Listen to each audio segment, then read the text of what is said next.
Well, hello and welcome to this week's newsletter, and what a fantastic Open Championship we've just had.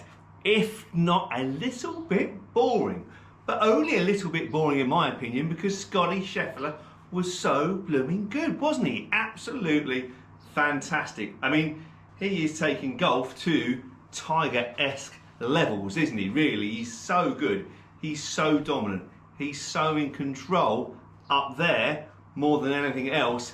It's quite astonishing what we are watching. Now, is he as good as Tiger? Of course he's not. He's got to sustain that for another 10 years. Yes, he's been top of the tree for the last 3 or 4 seasons, but Tiger probably did it over 15 seasons between 97 and 2010, so 11, 12, I suppose, when he became injured and had his marital problems and then had a little re-go again, didn't he? But yeah, Tiger did it for sort of 10, 15 years or so. So we'll see if Scotty Scheffler can produce that. But at the moment, and the stats don't really lie, that he is producing good golf that is equally as good as Tiger was in his absolute pomp. And who can stop him? Who knows? But Rory, well, he had a decent week, didn't he, at Portrush, cheered on by the crowd. But he's just prone to the odd mistake, isn't he? Unlike Scotty Scheffler. And if Scotty Scheffler does make a mistake, he then doesn't go try chase it. He just sticks to what he does, stays in his lane, as they say, and then goes and birdies the next hole, or doesn't make any more mistakes than he needs to. Absolutely fabulous golf.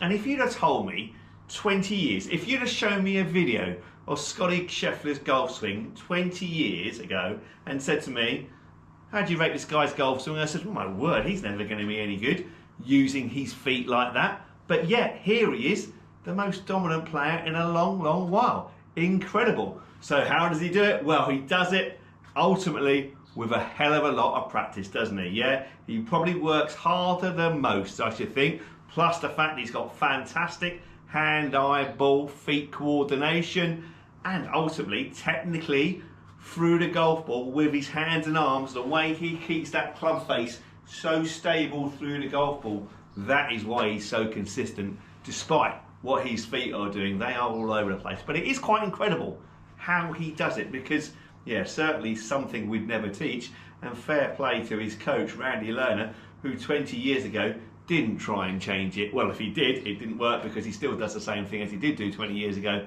and he's a fantastic player. Scotty Scheffler, oh my word.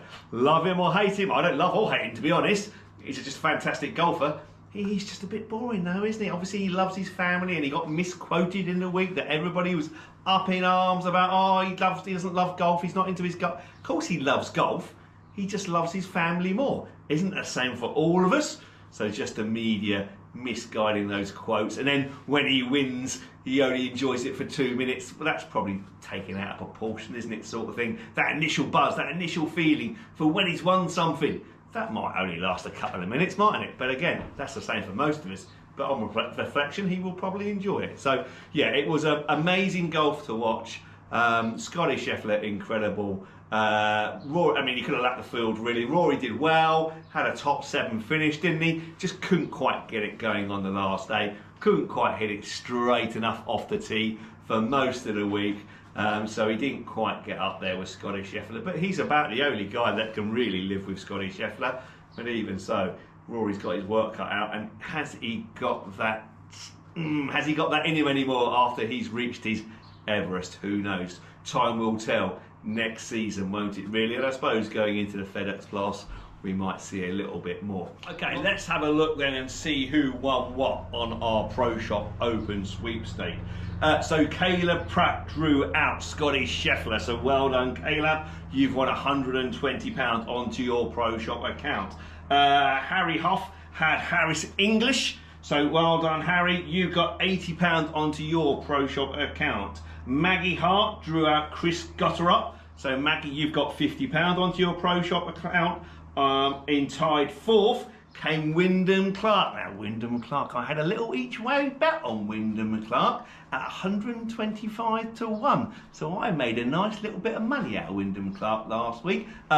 Yes, he was 125 to 1. What a world-class player he was. After the first round, I thought I'd blown my £2.50 there. Oh well, it's only £2.50, but then he came good, had a great second, third and fourth round to finish fourth. So I had a nice little earner there. So thank you very much, Wyndham Clark. And Jack Moyes, also, he got him, so he won £20 onto the Pro Shop account. Matt Fitzpatrick just didn't play very well over the weekend. He was up there after 2 rounds. Just fell away a little bit, didn't he? But nice to see Matt Fitzpatrick back to form. Anyway, Scott Watson had him, so £20 onto your Pro Shop account. And then also in tied fourth, Haitong Lee. Great to see him back. He has reached the depths of the game a few years ago where he missed the cuts all season.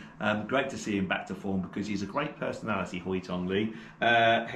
He came fourth along with, so Bob Cooper had him, so he won £20 onto his Pro Shop account. Day one scores, so you all get a bit of money if you had the best day one score. So Harry Hoff, Scott Watson, Bob Cooper, Andy Clifford and Graham Milan all get £4 each onto their Pro Shop account because you had the first day leaders. In day two, Scotty Scheffler shot that fantastic 64, didn't he? Looked like he was asleep for half of it as well. So Caleb Pratt gets another £20 onto his Pro Shop account. Day three, Russell Henley shot 65, so Andy Clifford gets £20 onto his Pro Shop account. And then day four, Bryson DeChambeau, and did a bit of a Wyndham Clark, to be honest.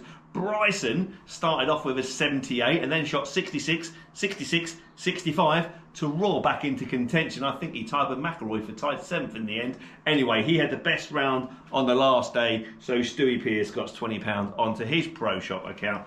Thank you very much. Thank you very much, everybody, for your support with that. I'll see if we can do one for the FedEx Cup if we've got time. I'm not sure when that next event starts, so I'll have a quick look at that in a minute. But we will definitely have one for the Ryder Cup, as we always do, which is at the end of September.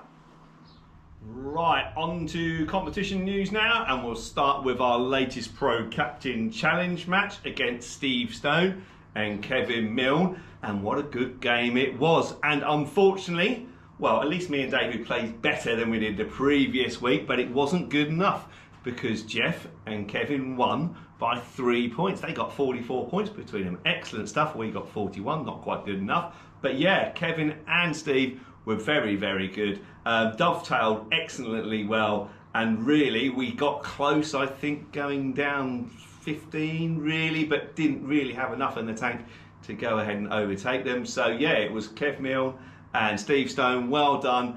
You won by 3 points. That's the 3rd time we've lost this season. So yeah, not happy with that. But there we go. I need to put more practice in to help my partner more. This week we've got Jack Moyes and Harvey Baldwin. So very much looking forward to taking on those two young bucks. But yeah, so look forward to that this Thursday. Slightly lighter start. Better think about some food before I go out and play. Right, in other competition news, let's move on to last week's ladies divisional. Was it Stableford or Medal last week? Where are we? It was a ladies divisional Stableford, where in Division 1, Kinza Ellis won with 38 points. Well done, Kinza. 2 under your handicap, beating Anne Amos into second on 37. In Division 2, Pat Farnese won with 38 points as well, beating Jean Eagling into second on 36 points. Well done, ladies, some good scores that. On Thursday, we had 105 people enter our mid-week Stableford. Great turnout as always, where Matty App won Division 1 with 40 points, beating Lee Chapman into Countback also on 40 points. Well done, you two gentlemen. In Division 2, Dave Wooden won with 41 points, beating Andy McCann into second on 39 points. And in Division 3, Andy Elliott won with 42 points. Well done, Andy, beating George Tyne, Michael Baldry and Roger Helston into second, third, fourth place respectively, all on 40 points on Countback. Sunday we had the July Stableford and David Mobbs Trophy, where Division 1, Ray Pope won with 38 points, beating Tommy Hunt into second on Countback. In Division 2, Jim Robinson had 38 points, beating John Hopwood into second on 37 points, with Jordan Page and Neil Booth also on 37 points. Well done, gents. And in Division 3, Amanda Hood won with 38 points, beating Barry Landals into second on 37 points. So I'm not sure who won the David Mops there. I don't have that count back in details, but well done that everybody played last week in the July staple. Shop news, we've literally just taken delivery of the new Callaway AI 150 iron, which is the new Callaway Pro iron. So I'm going to be giving that a whirl over the next couple of days or so, and next week I will be comparing that new iron along with the new Ping i240 that I showed you last week, but haven't had a chance to have a little hit with it. So that's the plan for this week. We've actually had a bit of rain on the golf course, which is quite unusual, and I can see it changing colour as we speak. It's actually gone a bit green, so the golf course is going to play quite different over the next week or so, so it'll be interesting to see how that affects scores. The golf ball's not going to be going as far, but the fairways are going to become a bit wider because it's not bouncing into trouble. So generally that means the better players are going to start scoring better. The higher handicappers won't quite score so well. But also the rough will probably grow a little bit now as well, won't it? Which will make things more tricky. So it's going to be a different challenge over the next week or so. So I'm looking forward to getting out there and playing a bit of golf that's going to be slightly different to what it has been for the last few weeks. Anyway, that's it for this week. Thank you very much for watching, and I look forward to seeing you all soon. Take care. Bye-bye.